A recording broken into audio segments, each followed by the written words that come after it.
የአርሰናልን ጉዳይ ባለፈው ለመከታተል ሞክረናል። አርሰናል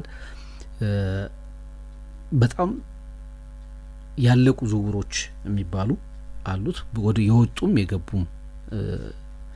የገቡት ላይ ጭምጭምታዎች ሞር ያመዝናሉ። የወጡ ተጫዋቾች አሉ። ለምሳሌ እንደ ጆርጂኖ አይነት ወደ ፍላሚንጎ ማቅናት፣ የኑኖ ታቫሬዝ እንደዚሁ ወደ ላትሲዮ በቋሚነት መዛወር፣ የማርኪኒዮስ ከአካዳሚ የተገኘው ወጣት እንደዚሁ ወደ ክሩዜሪዮ ማቅናት።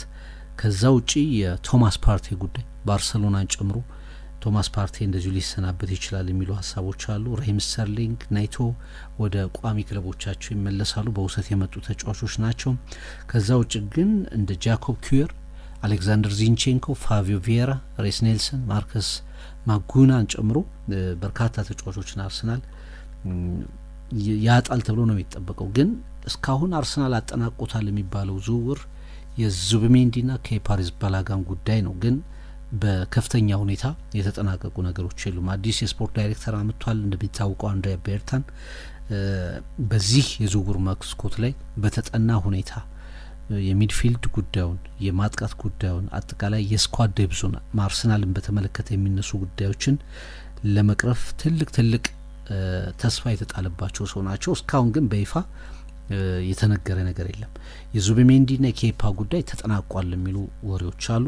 የቤንጃሚን ሴስኮ ጉዳይ እንደዚሁ ከጃንዋሪ ጀምሮ በከፍተኛ ሁኔታ ይወራ ነበር። አሁን ደግሞ የቪክተር ያጎሬስ ጉዳይ እየተነሳ ይገኛል። እነዚህ ነገሮች ናቸው ያሉት። በአርሰናል በኩል ተጠናቆ በይፋ ይህ ዝውውር እንደዚህ ነው የሚል ነገሮች ግን እየሰማን አንገኝም። በጣም በርካታ ሀሳብ አስተያየቶች ደርሰውናል። አድማጮቻችን ከልብ እናመሰግናለን። አሁንም አስተያየቶቻችሁ ይቀጥሉ። ወደ ዴቪድ ቤካምና ወደ ማንቸስተር ጉዳያችን እናቀናለን። አስቀድመን ግን አንዳንድ የዝውውር ዜናዎችን ወደ ማንሳት እንሄዳለን። እንግዲህ አርሰናል በደንብ አጠናቆታል የሚባለው እና ከጥር ወር ጀምሮ እንደውም አምናም ጭምር አምና ሊቨርፑል ማርቲን ዙቢሜንዲን ለማስፈረም ይፈልግ ነበር። ግን ተጫዋቹ የሊቨርፑልን የዝውውር ጥያቄ ሪጀክት አድርጎ ከአንድ አመት በኋላ ለፕሪሚየር ሊጉ ተፎካካሪ አርሰናል መፈረሙ እየተነገረ ይገኛል። ማርቲን ዙቢሜንዲ በዓለማችን ላይ በጣም ቤስት ከሚባሉ የዲፌንሲቭ ሚድፊልደሮች መካከል አንዱ ነው። በተለይ ከእድሜ ጉዳይ ጋር እና ከወጥነት ጋር ከጉዳት ጋር አርሰናልን ለረጅም ጊዜ አገልግሎ ግን አሁን የመውጫው በር ላይ የደረሰው የጋናዊ ቶማስ ፓርቴ ጉዳይ የዝውውር ጉዳዮቹም እለቶቹም እየተጠናቀቁ ይገኛሉ። በሱ ቦታ ላይ ነው የሚጫወተው። 26 አመቱ ነው። ዙቢሜንዲ በቶማስ ፓርቴ ቦታ ላይ ከዴክላን ራይስ እና ማርቲን ኦዴጋርድ ጋር የአርሰናል የተከላካይ አማካይ ሆኖ ይሰልፋል ተብሎ ነው የሚጠበቀው። በቅርቡ የስፔን ብሔራዊ ቡድን በኔሽንስ ሊግ የስፔን ብሔራዊ ቡድን በአውሮፓ ሻምፒዮንነት ጉዞ ላይ ባደረገው ሂደት ላይ ይህንን ተጫዋች በርካቶች የተከታተሉት ይመስለኛል። ሪያል ሶሲዳድንም በላሊጋው የሚከታተሉ ክለቦች ተጫዋቾች፣ ተመልካቾች ይሄ ኮከብ ምን ያህል በጣም ጥሩ ተጫዋች እንደሆነ የሚረዱ ይመስለኛል። ለሪያል ሶሲዳድ 236 ጨዋታዎችን አድርጓል። 10 ጎሎችን ከመረብ አሳርፏል። ግን ከጎል አስቆጣሪነቱ በላይ የመከላከል አቅሙ ከፍ ያለ፣ ሽፋን የመስጠት አቅሙ ከፍ ያለ እንደሆነ ይታወቃል። በደብል ፒቮት እንዲሁም ደግሞ በተናጠልም 6 ቁጥር ይዞ መጫወት እንደሚችል ይነገራል። እና በላሊጋ ውስጥ 5 ቶፕ የሴንትራል ሚድፊልደሮች ሲነሱ ማርቲን ዙቢሜንዲ አብሮ ይነሳል። የተሳኩ የረጅም ርቀት ኳሶችን ይሰጣል። ወደፊት የሚሄዱ ኳሶችን፣ የሚሻገሩ ኳሶችን በማምጣት ኳሶችን በአንድ ሁለት ቅብብል ማከናወን በመቻል በታክሎች የማጥቃት እንቅስቃሴዎችን በማቋረጥ እና በተለይ ረጅም ዲስታንሶችን በመሸፈን በጣም ከሚጠቀሱ ተጫዋቾች አንዱ ተደርጎ ይነሳል እና አንዳንዴ ወሳኝ ጎሎችንም ያስቆጥራል። በኔሽንስ ሊግ ጨዋታዎች ላይ ይህንን ተመልክተነዋል። ኢቨን ከፖርቹጋል ጋር በነበረው ጨዋታ ጎል ሲያስቆጥር ይህንን ኮከብ ተመልክተነዋል እና በስፔን ብሔራዊ ቡድን እና በሪያል ሶሲዳድ በጣም ቁልፍ ከሆኑ ተጫዋቾች መካከል አንዱ ነው። ወደ ላሊጋው ከመጡ እና በብዙ እይታ ውስጥ ከሚገኙ ኮከቦች መካከል አንዱ ነው። አንዳንዶች ከሮድሪ መጎዳት በኋላ በዩሮ 2024 የሮድሪ መጎዳትን ተከትሎ ከመጣው እና ቦታውንም ላለማስነካት ከሚያስችል ብቃት ካላቸው ኮከቦች ተርታ ያስቀምጡታል። በስፔን የተከሰተ ከሩዲ በኋላ ምርጡ ሚድፊልደር ነው ይሉታል። ይህንን ተጫዋች እንግዲህ አርሰናል ማስፈረሙ እየተነገረ ይገኛል። በእርግጥ አርሰናል አማካይ ስፍራ ይጠይቀዋል፣ ይፈልጋል። ጆርጂኖ ወጥቷል። ከዚህ በፊት በመሀል ሜዳ እንቅስቃሴ ላይ የተረጋጋ ሚድፊልድ የተረጋጋ የመሀል ሜዳ እንቅስቃሴ መፍጠር ላይ ብዙ ክፍተቶችን በአርሰናል በኩል ተመልክተናልና የዙቢሜንዲ ዝውውር መጠናቀቅ እየተነገረ ይገኛል። ይሄ ደግሞ ትልቅ እድል በተለይ ሪያል ማድሪድ ጃቪ አሎንሶን ካገኘ በኋላ ሪያል ማድሪድ ማርቲን ዙቢሜንዲን በጃቪ አሎንሶ አማካይነት ለመንጠቅ ጥረት ያደርጋል ወይም ደግሞ ሙከራዎችን ያደርጋል የሚሉ ሪፖርቶች ሲወጡ እንደነበር ይታወቃል። ስለዚህ ለአርሰናል ደጋፊዎች ሞር እፎይታ የሚሰጡ መረጃዎች በተለያየ ሁኔታ እየወጡ ይገኛሉ። ቶማስ ፓርቴ 32 ዓመት አልፎታል። 35 የፕሪሚየር ሊግ ጨዋታዎችን አድርጓል አምና። ለእኔ ለአርሰናል በጣም ጥሩ ከነበሩ ማጋሌሽን መጥቀስ ይቻላል። ከዛ ቀጥሎ በአርሰናል በኩል ከፍተኛ አስተዋጽኦ ከነበራቸው ተጫዋቾች መካከል አንዱ ቶማስ ፓርቴ ይመስለኛል። በእርግጥ ዋጋ ያስከፈሉ ጨዋታዎችን አከናውኗል፣ ግን በአብዛኛው በጣም ወሳኝ ሚና የተወጣ ተጫዋች ነበር። ይሄ ተጫዋች መተካት አለበት ወይም ደግሞ በአርሰናል ከቆየ አጋዥ ያስፈልገዋል። ስለዚህ ራይስ በ6 ቁጥር ቦታ ላይ በቀጥታ ሲጫወት ትንሽ ፈተናዎች ያጋጥሙታል። ሞር ወደ 8 ቁጥር ቦታ ሲያዘነብል የተሻለ ሆኖ ተመልክተነዋል እና ዙቢሜንዲ መምጣቱ እንደ ራይስ ያሉ ተጫዋቾችም አቅማቸው ከፍ እንዲል ያደርጋል። ከቶማስ ፓርቴ የተሻለ ሞቢሊቲ ያለው እንቅስቃሴ ያለው እንዲሁም ደግሞ በመከላከል ደረጃም ፍጥነት ያለው ተከላካይ ነው ብለው ያስቀምጣሉ። ግን ተጫዋቾች ብዙ ይነገርላቸውና ሜዳ ላይ ነው መታየት ያለባቸው። ከዛ አንጻር ለአርሰናል ጥሩ ዝውውር ነበር ብለን ማንሳት ይቻላል። ይሄ ነው በአብዛኛው የተጠናቀቀው ዝውውር። በማንቸስተርም በኩል ቀደም ሲል ከጠቀስናቸው በፕሮግራማችን ላይ ካነሳናቸው እንደ ኩኛ አይነት ፊርማቸው ከተጠናቀቀ 62.5 ሚሊዮን ፓውንድ ወጥቶባቸው ከተጠናቀቁ ፊርማዎች በኋላ ይሄ ነው የሚባል የተጫዋቾች ዝውውር በዩናይትድ በኩል እንደዚሁ የለም። አርሰናልና ማንቸስተር ትንሽ ዘግይተዋል። ወሳኝ ተጫዋቾችን ወደ ቡድኑ በማምጣትና በማጠናከር ደረጃ ነገሮችን በጥልቀት ከመመርመር ጋር የይዞን ትንሽ ዘግይተዋል የሚሉ ሀሳቦችን መሰንዘር የሚቻል ይመስለኛል። በማንቸስተር በኩልም እንግዲህ የተጠናቀቀ የዝውውር ጉዳይ የለም። በተለይ በ2024/25 የውድድር ዘመን ላይ ማንቸስተር ብዙ እንቅስቃሴዎችን አድርጎ ነበር። እንደ ጆሹዋ ዚርክዜ፣ ሌኒ ዮሮ፣ ማቲያስ ዴሊት፣ ናሱር ማዝራዊ፣ ኡጋርቴ፣ ኮኔ እና አይዳን ሄቨን፣ ፓትሪክ ዶርጉን የመሳሰሉ ተጫዋቾች በእነዚህ ጊዜያት ውስጥ መምጣታቸው ይታወቃል።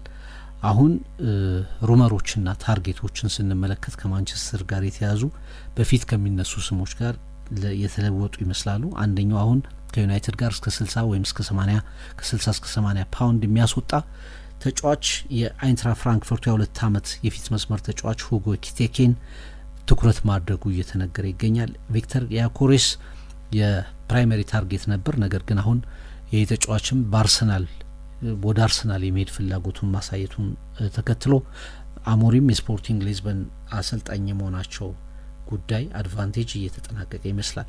ከዛ ውጭ ከማንቸስተር ጋር ቪክተር ኦሲሜን፣ ዱሳን ቭላሆቪች፣ ማቴዎ ሩቲጊ እና ሌሎችም ተጫዋቾች አብረው ይነሳሉ።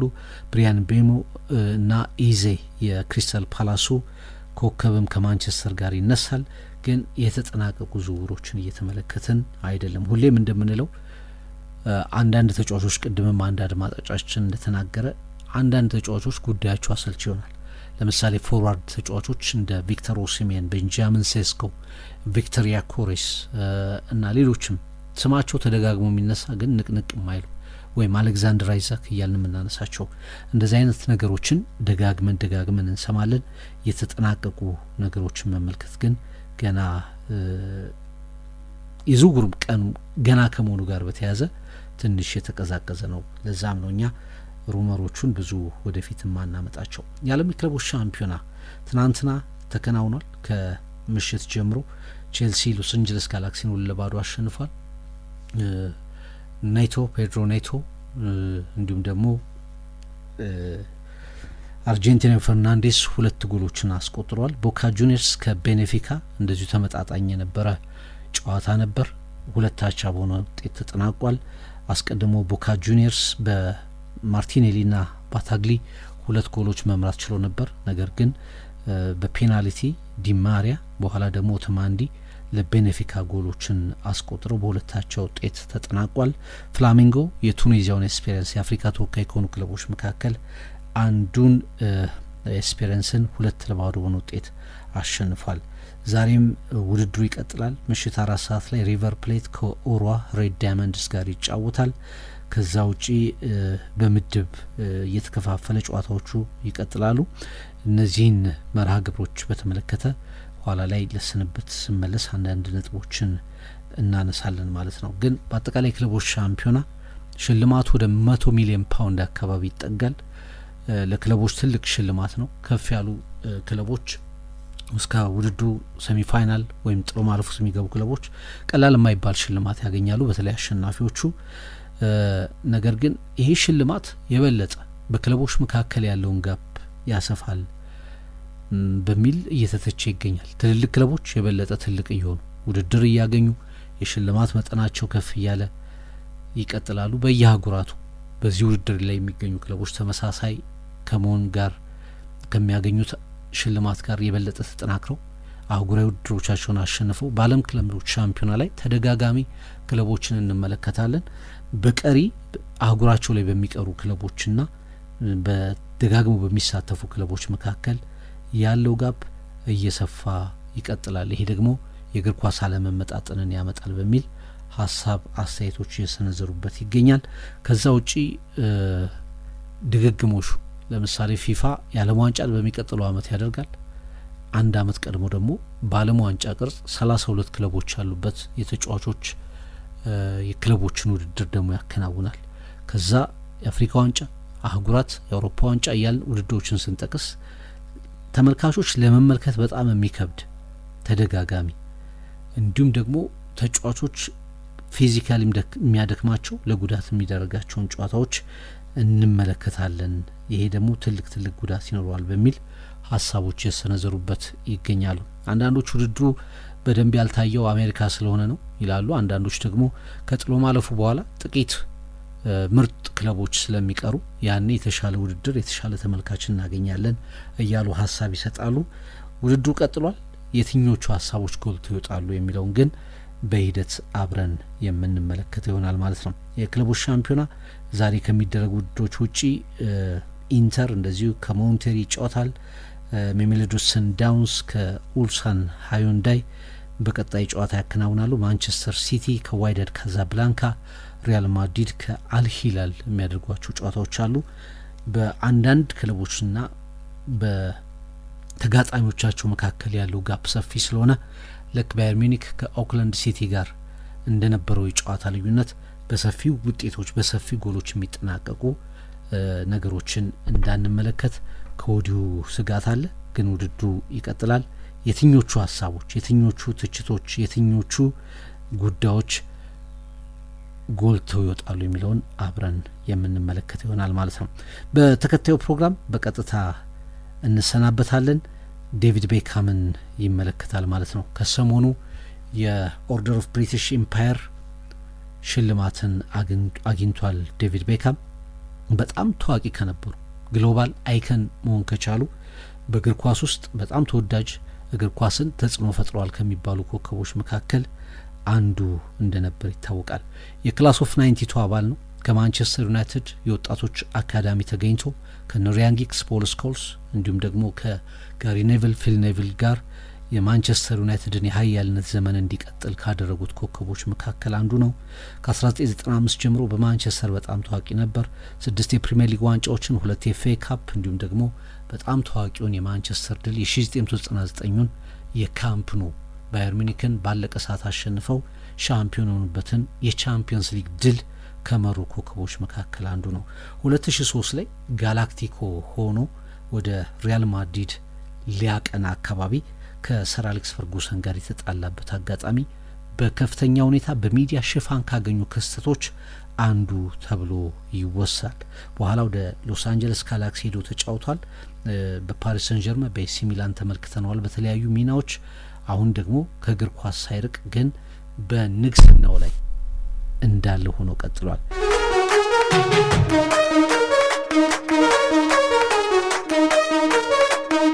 ተመልሰናል። እንግዲህ ከሰሞኑ ትልቅ ርዕሰ ጉዳይ እንደነበር ይታወቃል።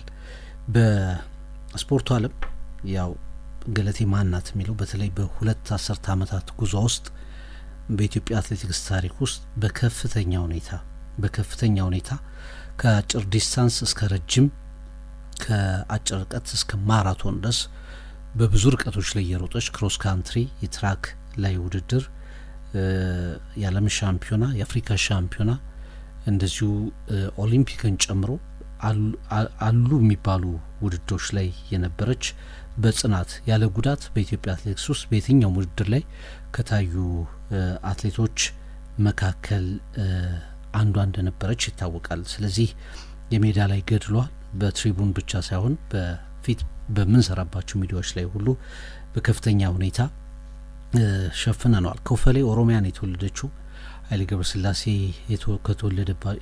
ያደገበት አካባቢ ያደገች አትሌት ነች።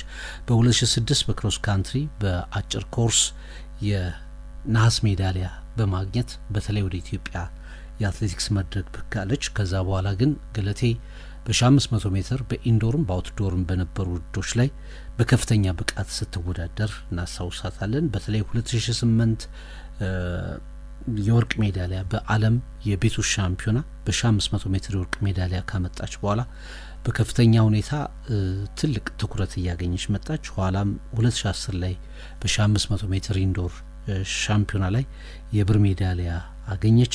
በጣም ጥሩ የነበረችበት ሲዝን 2010 ነበር።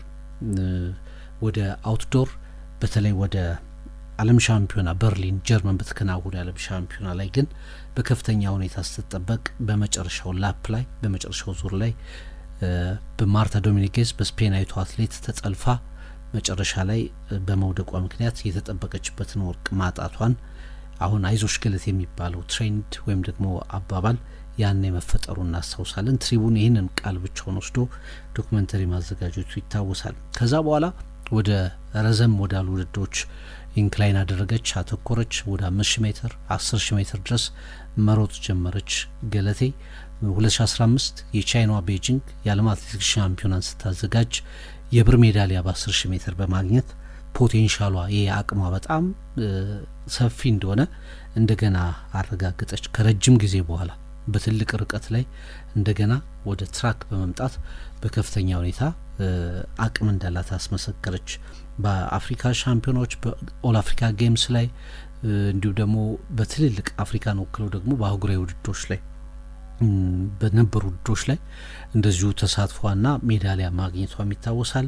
በ2007 የኦል አፍሪካ ጌምስ ላይ በኮንጎ በነበረው ሻምፒዮና ላይ እንደዚሁ የወርቅ ሜዳሊያ ለሀገሯ አስገኝታለች። ወደ ኦሎምፒክም ስንመጣ በቤጂንግ በ1500 ሜትር ሮጣለች። 2012 ለንደን ላይ በ5000 ሜትር እንደዚሁ ኢትዮጵያን ወክላ ሮጣለች። ሪዮ ኦሊምፒክ ላይ የኢትዮጵያን ቡድን እንደዚሁ ወክላ ሮጣለች። በእርግጥ በኦሎምፒክ ወደ ሜዳሊያ ሊስት ውስጥ መግባት አልቻለችም።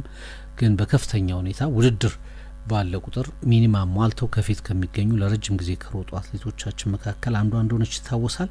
በኋላ ላይ ወደ ማራቶን ፊቷን በማዞር በካናዳ ኦታዋ ማራቶን ላይ 2018 ላይ የቦታውን ሪከርድ የኮርስ ሪከርዱን በማስመዝገብ ጭምር አሸነፈች። በ2019 የፓሪስ ማራቶንን አሸነፈች።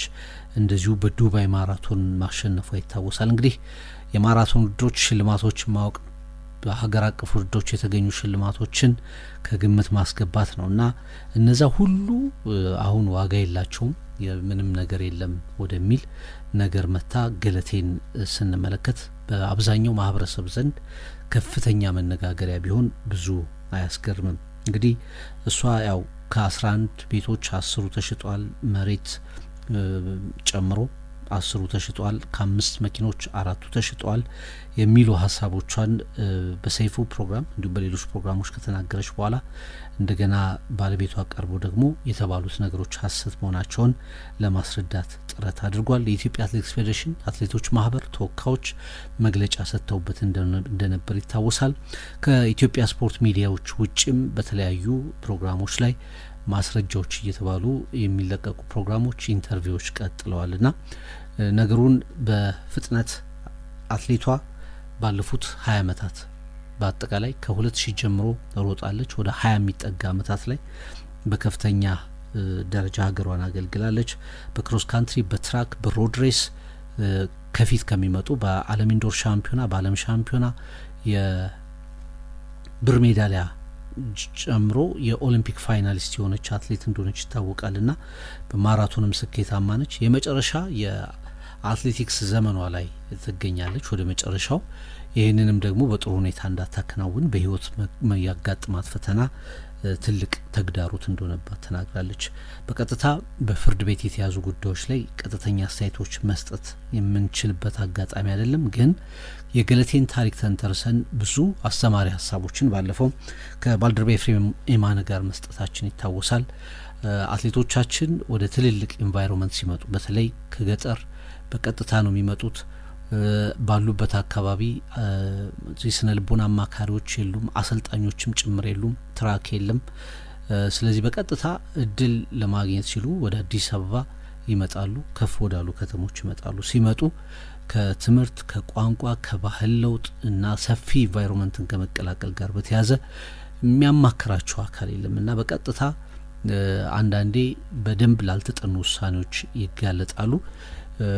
ይሄኛው እንግዲህ የገለቴና የታደለ ጉዳይ በትዳር አድጎ ጎልብቶ መሀል ላይ የተፈጠሩ ነገሮች ያመጡት ጉዳይ ተንተርሰን ሌሎችን አጋጣሚዎችን ተመልክተናል። ወደ ሚዲያ ያልወጡ ተደበስብሰው የቀሩ በማናጀሮች በብልጣብልጥ ማናጀሮች እዚህ ባሉ ተወካዮቻቸውና ውጭ ሀገር ባሉ ማናጀሮች የሮጡባቸውን የሩጫ ሽልማቶች ልፋቶቻቸውን ተነጥቀው የቀሩ በቋንቋ ምክንያት በማያምኑበት ነገርና ጉዳት በሚያስከትሉ ሁኔታ ፊርማቸውን በማኖራቸው ምክንያት የላባቸውን ውጤት መጠየቅ ያልቻሉ ብዙ ነገሮችን አንስተን ተወያይተናል። በተለይ ከማናጀሮች ከአትሌት ማናጀሮች ጋር የተያዘ እዚህ ደግሞ አሰልጣኝነን በሚል ስሜት ተገቢው የስልጠና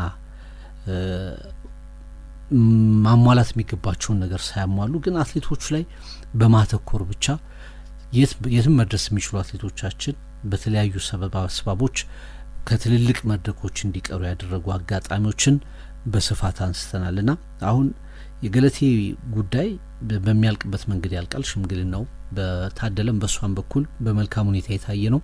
ትልልቅ አትሌቶች አትሌት ኃይሌ ገብረስላሴን ጨምሮ መሰረት የኢትዮጵያ አትሌቲክስ ፌዴሬሽን ፕሬዚደንት ኮማንደር አትሌት ስለሺ ስህን ሌሎችም በጉዳዩ ላይ ከፍርድ ቤቱ ጉዳይ ጎን ለጎን ሽምግልናዎችንም ለማካተት ጥረት እያደረጉ ነው። ጉዳዩ ይደመደማል፣ ግን ሌሎች ታሪኮች አሉ የማይቆሙ መታየት ያለባቸው አትሌቶቻችን ለዶፒንግ ጭምር የሚያጋልጡ እና ውድድሮችን እንዲሮጡ የሚያደርጉ አካላትን ከሚዲያ ጭምር ጥቆማዎች በተለያየ መልክ ተሰጥተዋል። ዶፒንግን በዶፒንግ ጭምር እንዲጠረጠሩ ሊያደርጉ የሚችሉ አሰራሮችን የሚከተሉ አትሌቶችን ውጤታማ አድርገው ገንዘብ ማግኘት የሚፈልጉ አካላት፣ ማናጀሮች፣ አሰልጣኞች በየቦታው ላይ አትሌቲክሱ የሚያስገኘውን ገንዘብ ሽልማት ያውቃሉ። አትሌቶቹ ምን ማለት እንደሆነ ይረዳሉ።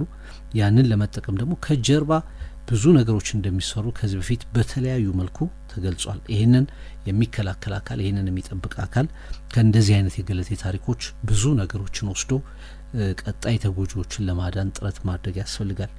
ባለፉ ጊዜያት ውስጥ የተጎዱ ወደ ሚዲያ እንደሷ ደፍረው ያልመጡ የደረሰብን ይበቃናል ያለን ይበቃናል ብለው ደግሞ የተቀመጡ በትሪቡንም በሌሎች የስፖርት ፕሮግራሞች ላይም ያዳመጣችኋቸው በርካታ ታሪኮች አሉ። አሁን ከእንዲህ አይነት ታሪኮች በመነሳት ደግሞ የመጨረሻውን እልባት መስጠት ያስፈልጋል። አትሌቶችን ፕሮቴክት ማድረግ ያስፈልጋል። በተለይ የኢትዮጵያ አትሌቲክስ ፌዴሬሽን ከአትሌቶቹ ሩጫውን ብቻ ውጤታቸውን ብቻ የዓለም ሻምፒዮና ሲመጣ ሚኒማ እንዲያሟሉ አስገድዶ ሀገርን እንዲወክሉ ማድረግ ብቻ ሳይሆን ለሀገር በሚከፍሉት ልክ ጥበቃ የማድረግ እንቅስቃሴዎችን እንዲያደርግ ከዚህ በፊት በነበሩ ፌዴሬሽኖች ላይ በርካታ ጥያቄዎች ይቀርቡ ነበር። ከአትሌቶቹ በቀጥታ ባይቀርብም አንዳንድ አትሌቶች ግን ይህንን ያነሱ ነበር። ያንን ጉዳይ ወደ ተቋማዊ አሰራር የመቀየር ነገር በጣም ደካማ ነበር። አሁን የገለቴ ጉዳይ ከተሰማ በኋላ አሁን ያለው ፌዴሬሽን እንቅስቃሴዎችን መጀመሩ እየተነገረ ይገኛል። የእሷ ስለተነሳ እንዲመልሰናል ከሚል ተጠያቂነት ለመራቅ ሳይሆን የእውነት አሳሳቢ ጉዳይ ስለሆነ ቢያንስ ይህንን ጉዳይ የሚከታተል ተቋማዊ አሰራር ይፈጥራል ብለን እናምናለን። እስካሁን ግን አልነበረም። አሁን ግን ይሄ መነሻ ሆኖ አንዳንድ ኬዞች በዚህ ልክ ይሰየማሉ። ለምሳሌ ቪኒሲየስ ጁኒየር የስፔን የእግር ኳስ ዘረኞች ፐርሶናሊቲውን ማንነቱን የሚጋፋ ነገር አደረጉ። ዓለም ትኩረት አደረገበት። ብራዚል በዚህ ተጫዋች ስም የተሰየመ ሕግ አወጣች። ተጫዋቾቿን የሚከላከል ሕግ በቪኒሲየስ ጁኒየር የተሰየመ ለምን የገለቴ ቡርቃ መነሻ ሆኖ አንድ ስያሜ የተሰጡት አትሌቶቻችንን የሚያሰባስብ የሕግ ማዕቀፍ የአሰራር ማዕቀፍ ለምን ሊኖር አይችልም ብለን ማሰብ ይቻላል። ከዚህ በፊት የአይዞሽ ገለቴን ዶክመንተሪ ስሰራ እኔ በግሌ በዛም ፕሮግራም ላይ ጠቅሼዋለሁ። በህይወቴ በጣም ከሚያስገርሙኝ ቃለ ምልልሶች አንዱ ቀነኒሳ በጣም የሚያስገርመኝ አትሌት ነው። ኢትዮጵያ ካገኘቻቸው እጅግ ድንቅ አትሌቶች መካከል ከፊት የማስቀምጠው አትሌት ነው። ድንቅ ነገሮችን ያደረገ አትሌት ነው እና ግን ከሚያስገርሙኝና ለኢትዮጵያ በተለየ ሁኔታ አድርጓቸዋል ብዬ ከማስባቸው ነገሮች ይሄ አይዞሽ ገለቴ የሚለውን ኢንተርቪው የሰጠበት ገጠመኝ ነው ብዬ ነው ማስበው። ሁልጊዜ በሜዳ ላይ ታምር አሳይቷል።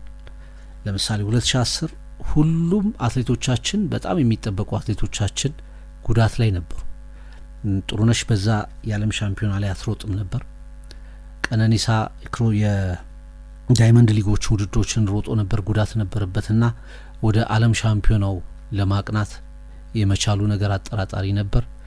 ሁሉም አደራዎች በወቅቱ ለወርቅ ሜዳሊያ ትታሰብ የነበረችው መሰረት ላይ ብቻ ነው የነበሩትና መሰረት ደግሞ በኬንያውያን አትሌቶች ቪቪን ጨምሮ ከተለያዩ አትሌቶች ጋር ተፋልማ የወርቅ አደራውን ለማምጣት ትንሽ ከባድ ነበር የነበረውና መጨረሻ ሰዓት ላይ የቀነኒሳ በቀለ እንዲገባ ተጠየቀ።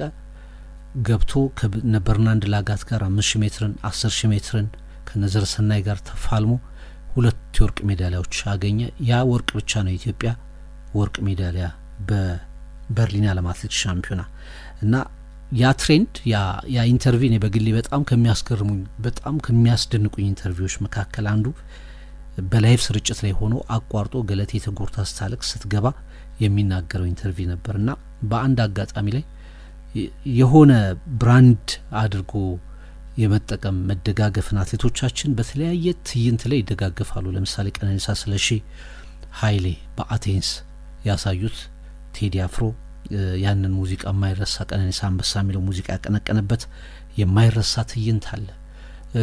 ምሩጽ ይፍጠር ከቶሎሳ ቆቱ፣ ደራርቱ ከጌጤ፣ ወርቅነሽ እንደዚሁ ከነጥሩነሽ ጋር፣ አሰፋ ከኃይሌ ጋር አትሌቶቻችን ብዙ ጊዜ በትልልቅ መድረኮች ላይ የመደጋገፍ አንድ የመሆን ሀገርን ከራስ ክብር የማስቀደም ትዕይንት ያሳያሉ።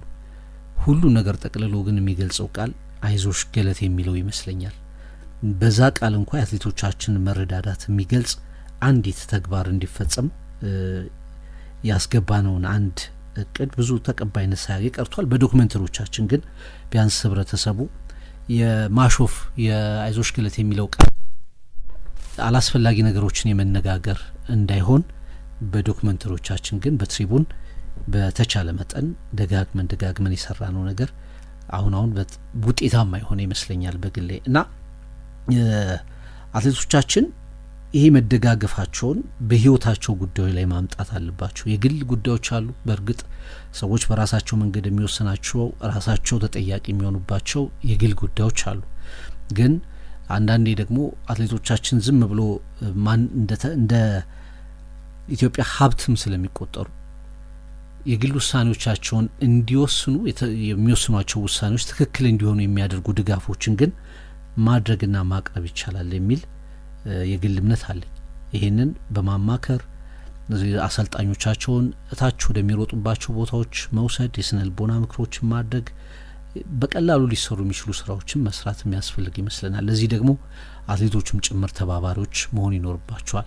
አንዳንድ ጊዜ ከዚህ በፊትም ተናግሬዋለሁ፣ ህይወታቸውን በሚወስን ሽልማታቸውን በሚወስን መሮጥ አለመሮጣቸውን በሚወስን ጤንነታቸውን በሚወስን ጉዳይ ላይ ተጠርተው እንኳ በቁጥር እነሱ አይገኙም። ከነሱ በላይ ሚዲያው ይገኛል። በቁጥር በእነሱ ጉዳይ ላይ እንኳ የሚገኙ አትሌቶችን አንመለከትም። በትልልቅ ሻምፒዮናዎች ላይ በኢትዮጵያ ሻምፒዮናዎች ለምሳሌ በእንግድነት እንኳን እናያቸውም።